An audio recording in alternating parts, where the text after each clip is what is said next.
Hello ನನ್ನ ಕುಟುಂಬದವರೇ, ಹೇಗಿದ್ದರೆಲ್ಲರೂ? ಇವತ್ತು ನಾನು ನಿಮ್ಮ ಜೊತೆ ಶೇರ್ ಮಾಡ್ತಾ ಇದ್ದೀನಿ ಸೂಪರಾದ ಒಂದು ಚಿಕನ್ ಪಕೋಡ. 5 ನಿಮಿಷದಲ್ಲಿ ನೀವು ಇದನ್ನು ಮಾಡಿ ತುಂಬ ಟೇಸ್ಟ್ ಇರುತ್ತೆ. ಹೊರಗಡೆ ಸ್ನ್ಯಾಕ್ಸ್, ಬರ್ಗರ್ ಎಲ್ಲ ನೀವು ಮರಿತೀರ, ಅಷ್ಟು ಚೆನ್ನಾಗಿ ನೀವು ಮನೆಯಲ್ಲೇ ಮಾಡ್ಬೋದು.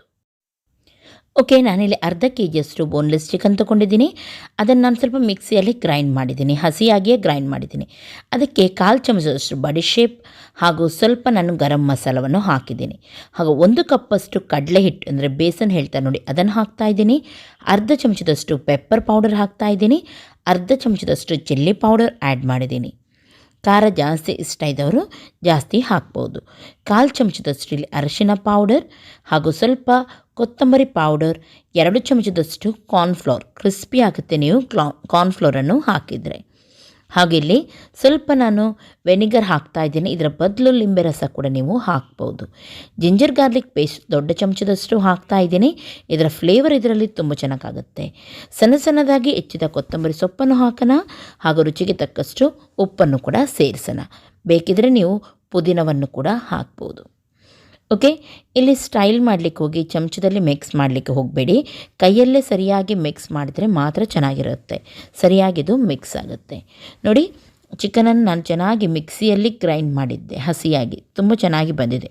ಒಳ್ಳೆ ರೀತಿ ಇಲ್ಲಿ ಇವಾಗ ಮಿಕ್ಸ್ ಆಗಿದೆ. ಎಣ್ಣೆಯನ್ನು ನಾನು ಬಿಸಿ ಮಾಡಲಿಕ್ಕೆ ಇಟ್ಟಿದ್ದೀನಿ.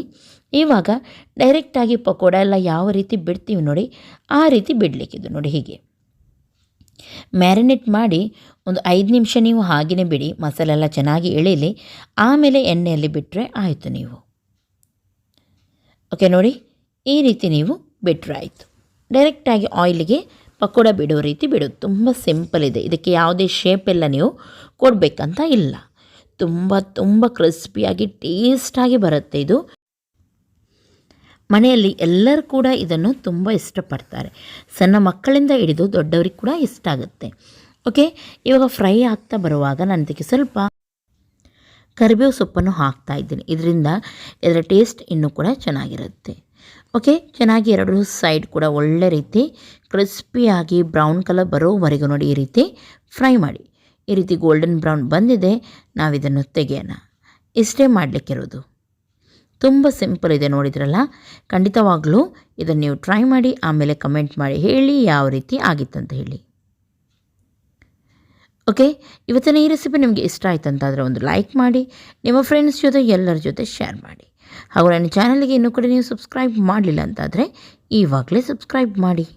ನೋಡಿ ಎಷ್ಟೊಂದು ಚೆನ್ನಾಗಿದೆ ಬಂದಿದೆ, ಎಷ್ಟು ಸುಲಭ ಉಂಟು ಅಷ್ಟೇ ಟೇಸ್ಟ್ ಉಂಟು. ಓಕೆ, ನಾಳೆ ಸಿಗ್ತೀನಿ ಒಳ್ಳೆ ರೆಸಿಪಿಯೊಂದಿಗೆ.